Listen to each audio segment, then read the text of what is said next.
Sepupus, if you were not living under a rock, then you would probably know that Singapore was having a general election. Prime Minister Lawrence Wong was seeking a brand new mandate under the whole banner of change, world, fresh team, new resolve. Makes total sense. But anyway, so there was a whole general election, lots of fun speeches out there, including the whole I look left, look right, I look left, look right. Anyway, as fun as it was to watch this, I think something very important happened. I think that this election result shows that Singaporeans have rejected race and religion politics. But this was not inevitable, because during the election, there was an attempt to make it all about religion. Just listen to how Lee Hsien Loong describes it. MPs and candidates are being attacked because they're not championing the causes of their own racial or religious group stridently enough. People are saying, that chap is not fierce enough. I will be fiercer. Vote for me. I will champion this. And there's a foreign political party which is asking Singaporeans to vote for this or that Malay or Muslim candidate on the basis of how staunch a Muslim he or she might be. Like for example, you had the two past leaders trying to intervene by supporting candidates on Facebook. Now, that was actual fake news and that has to be acknowledged, but I think most dangerous was the case of Noor Deros, who came out with this whole series of aspirations out there on social media, literally just trying to encourage Muslims of Singapore to vote along racial and religious lines with his invitation to members of the WP to support his so-called aspirations and suggesting that if they support his aspirations, then he will call upon Muslims in Singapore to support the Workers' Party of Singapore. Of course, he tries to defend himself, but listen to this. Adakah di dalam posting ini saya mengatakan bahawa WP telah bersetuju? Jelas, ada syarat di situ. Saya cakap jika dalam masa beberapa hari mereka bersetuju, maka saya akan buat apa yang saya buat. Adakah saya buat apa yang saya janji? Tidak. Itu menunjukkan apa? Dia tidak berlaku. Janji itu tidak berlaku. He seems to think this is a grand clarification, but I think it's irrelevant because in any case, you're trying to induce them to support your cause and therefore mixing politics and religion. Well, I don't know how Noor Deros feels right now, given that people in the community have come out and rejected him. Like, he's actually seeing a whole bunch of comments from people all around right now. Caught by Vigilante and then eventually shared out to the wider community before eventually became a whole Straits Times media campaign thing. He tries to defend himself here, but it doesn't actually make sense because he puts in some screenshots, right? And then he says that he has been represented falsely when MediaCorp did not say that he was a foreigner. There's no mention of radicalization in the screenshots he provides. Urging the party to prioritize rights of Malay-Muslim community does not mean that other issues should be sidelined. So what's the conclusion? He's trying to use deceptive language to escape. Look, let's be real. Over the past couple of weeks, I think that we saw a lot of really interesting things out there.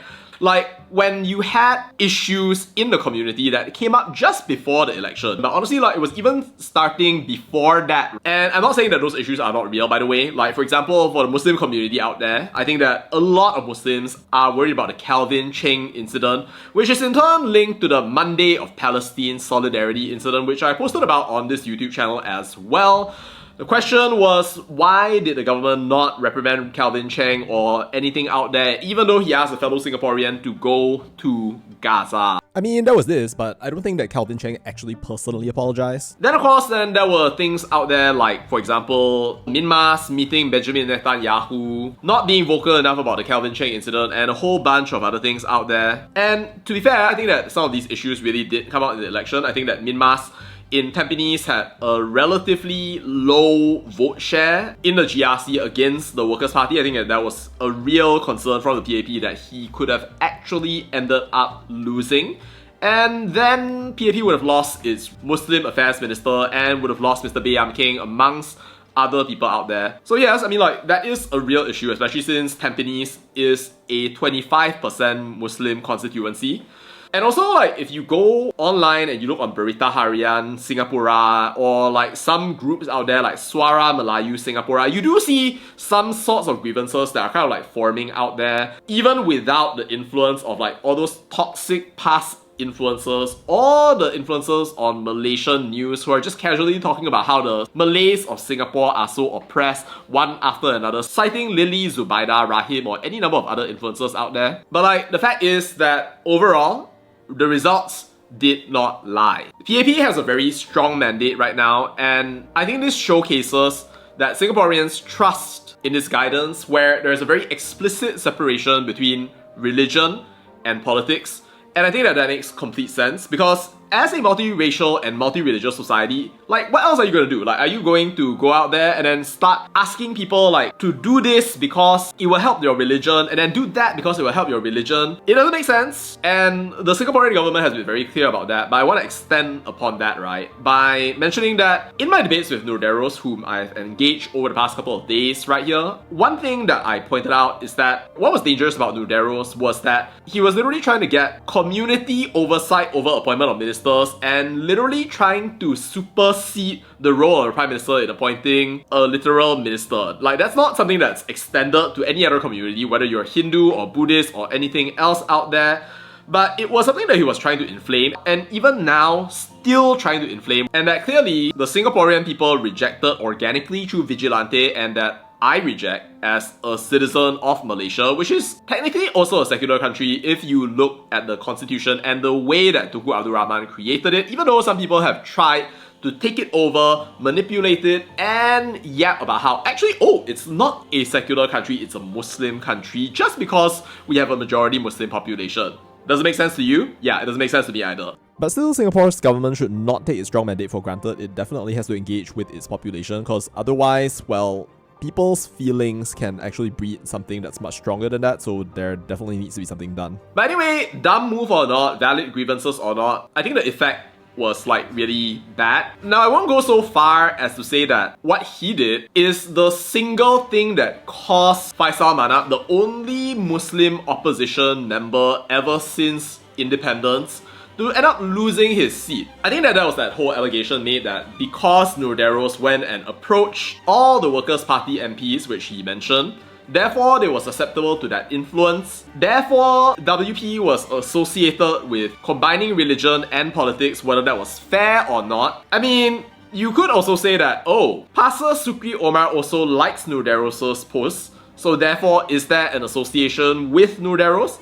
And I think that most people would say that that is actually not fair either. But that's like the uncontrollable association, right? Like, once that suspicion has come out, like, people may want to side with the more reliable side rather than like open up the possibility that the country is going to be open up to foreign influence, to religious sectarian capture and stuff like that. By the way, I think that it's great that Singaporeans have rejected this, but I think that there's going to be a very unfortunate effect of this. I think that because of the way that some entities or parties try to bring in race and religion into politics, I do think that the WP and other opposition parties are going to be under a lot more scrutiny. I believe that there are two Muslim MPs who are going to be taking their spots in the WP slate. But also, unfortunately, the change in the vote share might actually mean that some of these ideas have taken root, and it's not trivial to decide how to approach that. I mean, yeah, I think it's unfortunate what happened with Noor Deros, but that is, I think, the unavoidable corollary of what happened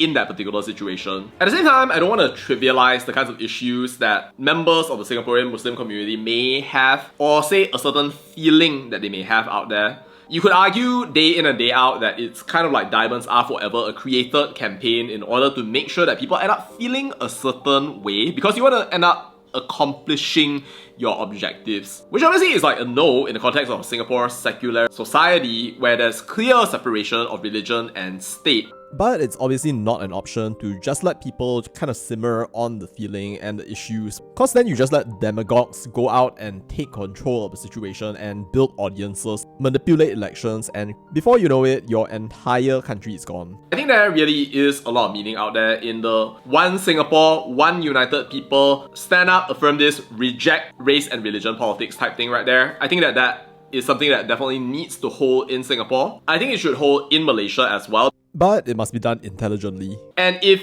Singaporeans, you feel like you're complacent about this, like this is not a big deal, Like, seriously, I'm saying this as a Malaysian. Look at what's happening in Malaysia with people literally coming out and then trying to mock other people, exclude other people, pretend that they have to be infinitely respected and that their rights extend over the entire dominion of existence, whereby they can stop people from drinking, try to stop people from serving food without halal certificates, and everything out there while proclaiming that actually it is just because people need to respect them. It even got to the point that somebody out there literally went out during Ramadan and then slapped a person because he thought he should be puasaing, insisting that they have to give out their IC. I don't think that you guys want to go down that pathway. Anyway, very happy that Singapore has ended up rejecting this, going out firmly and saying, no, this is not going to happen. You guys didn't necessarily do it by a voice or shouting or anything out there. You guys literally use your democratic privilege and you chose against it. I think that's really encouraging, and I hope that